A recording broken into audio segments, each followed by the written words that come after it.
This is where we plunge into your sources, really trying to pull out those valuable insights, the surprising facts that help you feel genuinely well-informed. Today, we're tackling something incredibly practical. We're drawing from a source called Intermediate, Mastering Small Talk in English. Learn English with podcast conversation. Oh, that sounds really useful. Yeah, it really is. It gives this fantastic roadmap for anyone looking to boost their confidence, make better connections just through everyday chat. It's interesting, isn't it? Because small talk is something, well, a lot of people, maybe language learners especially, but even native speakers kind of underestimate it. Right. But this source, it seems, frames it not as just like filler, but as a really essential tool for social navigation almost. I totally agree. Yeah. So let's unpack that. Why is small talk such a vital tool for you, the learner? Well, our source really highlights it as the key. The fundamental key to starting conversations, forming connections, and just generally feeling more confident in, loads of real-life situations. That makes sense. Think about it. Work, neighbors, meeting someone totally new. Small talk is kind of your starting point, your guide to conversational success. It's not about, jumping straight into deep philosophy or anything complex. No, definitely not. It's about gently opening that door to communication, fostering that initial connection. It really does set the stage. And, thinking about the psychology, it's like a social lubricant, isn't it? It's that first handshake in a conversation. Good way to put it. Bridging that gap between maybe awkward silence and something more meaningful, and the source emphasizing connection, not deep discussion. That's crucial. Why do you think that distinction is so important? Well, it manages expectations, right? For both people. Yeah. You're not expected to suddenly solve big problems or pour out your life story. Right. You're just acknowledging the other person, creating a comfortable, kind of low-pressure space.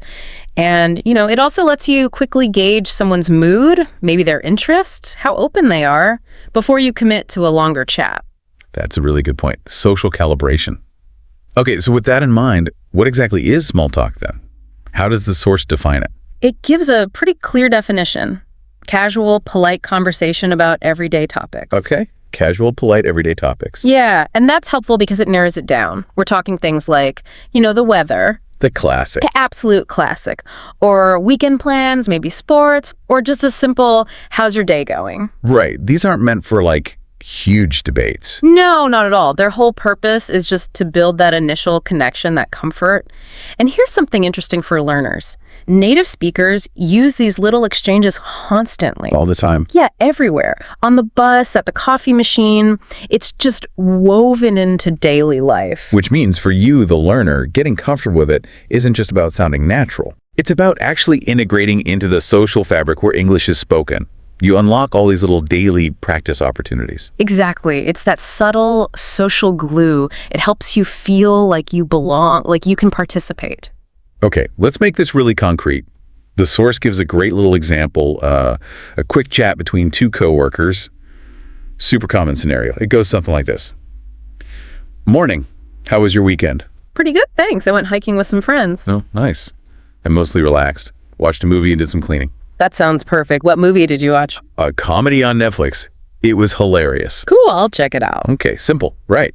But here's where it gets really interesting, like you said. Yeah. This tiny conversation is just packed with useful, natural phrases you can totally adopt. Like, how was your weekend? Perfect starter. It really is. Open-ended, but not too personal. Exactly. And the reply, pretty good, thanks.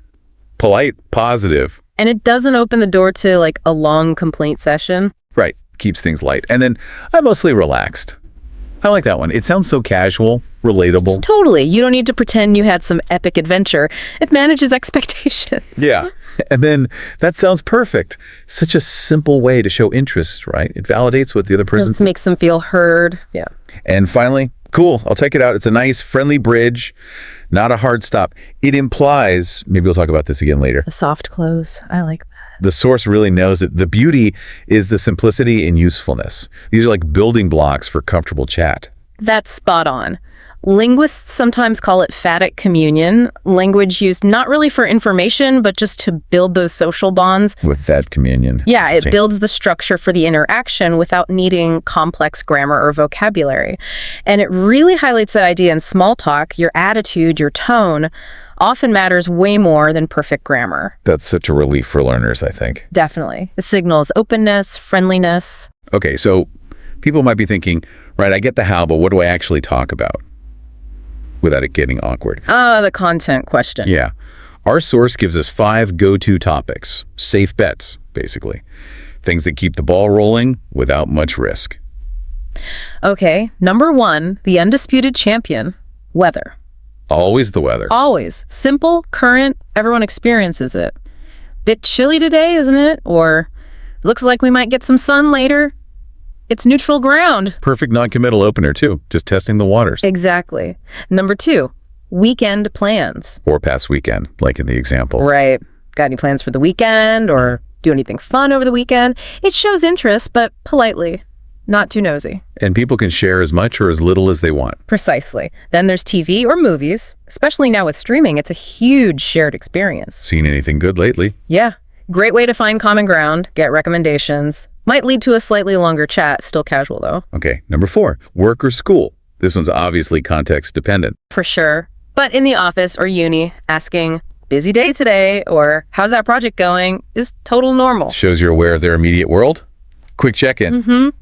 And finally, number 5, travel or holidays. Oh yeah, people usually like talking about trips. Generally, yeah. It's often positive, aspirational, planning any trips soon, or did you go anywhere nice for the break? And the key thing the source points out for all of these Yeah. is don't expect, like, super long answers or deep secrets. Great, it's not an interview. No, you're just opening a brief exchange, seeing if they're open to chatting, building a little rhythm, a friendly gesture. Makes sense. So we have the what to talk about, but then there's the how. How do you actually sound natural doing it? Yes, the delivery. This is crucial, isn't it? Our source has 5 quick tips for this to really elevate your game. Okay, let's hear them. First one, and maybe the simplest but most powerful, smile when you speak. Oh, yeah. A big one. The source even says, do it on the phone. It changes your tone completely, projects warmth, friendliness, makes you seem approachable. It really does. It's like a nonverbal welcome sign. Lowers the other person's guard, maybe. Totally. I remember trying this when I was learning another language, feeling super nervous, but just forcing a smile. It changed how people reacted. It's amazing. Okay, so smile. What's next? Number 2, use short, polite responses. Things like, not bad, can't complain, sounds good. Okay, why short? Well, they're succinct, right? Polite. You engage without oversharing or making it awkward. Keeps the conversational ball rolling without needing a massive return from you. Gotcha. Acknowledges them without demanding too much, like conversational bumpers, keeping it smooth. Exactly. Third tip, and this is a game changer, I think, ask follow-up questions. Active listening. Yes. Shows you're actually listening and keeps the chat alive. Someone says they went hiking. Don't just nod. Ask, oh, really? Whereabouts? Or was it tough? Shows genuine interest in them, not just waiting for your turn. Easiest way to make someone feel valued. It shifts your focus too, doesn't it? From, oh no, what do I say? To, what did they say I can ask about? Much easier. Definitely less pressure. Okay, what's 4? Number 4, use body language. Nodding, good eye contact, not staring, open posture. These nonverbal cues are huge. Yeah, they signal you're present, engaged. Your body often says more than your words in these brief moments, right? Absolutely. Especially when the words themselves are deliberately light. The nonverbals carry the sincerity, the approachability, builds that subconscious rapport. Okay, and the final tip for sounding natural. Number 5 is practice with shadowing. Shadowing, explain that. It means actively repeating conversations you hear, like from podcasts. Meta. Yeah. Or TV shows. Don't just listen. Try to mimic the intonation, the rhythm, the phrasing. So it's about building muscle memory. Exactly, for how natural English sounds. You're internalizing the flow, the cadence. And remember that key point from the source. Small talk is more about your tone and attitude than perfect grammar. Which is such a relief, takes the pressure right off. It really does. It frees you up to focus on connecting, not just accuracy. It lets you actually do it, which is how you learn. Reduces that anxiety. And the source doesn't just talk about practice, it encourages active practice. It gives specific lines to just run through. Like drills almost. Yeah, like, hey, how's it going? Not too bad. And you? Yep. What have you been up to lately? Just working? Nothing special? Got any weekend plans? I'm gonna go out with friends. Okay. Repeating stuff like that builds comfort, makes you ready. Like learning scales on a piano before you play a piece builds that dexterity. That's really practical. By internalizing those common bits, you free up brain space during a real chat. So you can focus on listening. Yeah, and responding more naturally instead of mentally translating or building sentences from scratch makes it feel less like a test, more like, well, a conversation. Like a dance where you know the basic steps. Good analogy. And for you, the listener, maybe try picking just one person a day to start a small talk exchange with. The barista.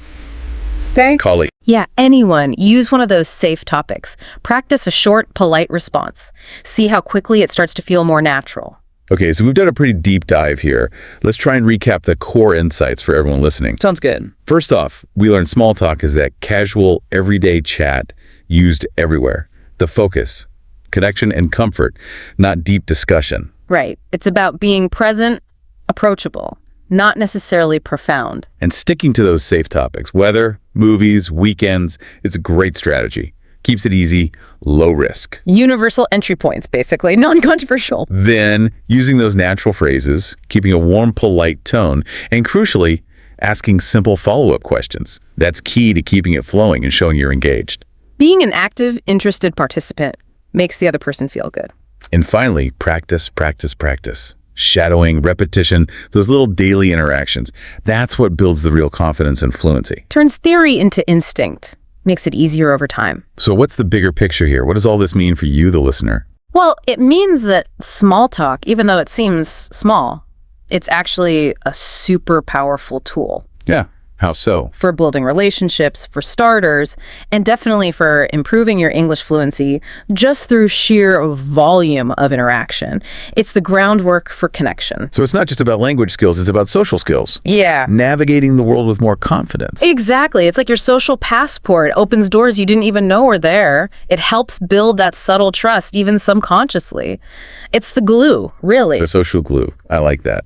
Okay, so for a final thought for everyone to maybe mull over. Okay. If every big journey starts with one small step, maybe every meaningful connection, every opportunity, every important relationship starts with just one small conversation. Makes you think.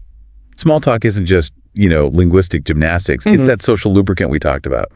It lets us bridge gaps, find common ground, build the trust we need for the bigger stuff later. It's the handshake before the real talk. Exactly. The gentle knock before the door opens. So keep practicing, stay confident, and just remember, every significant interaction probably started with that little spark, a little bit of small talk.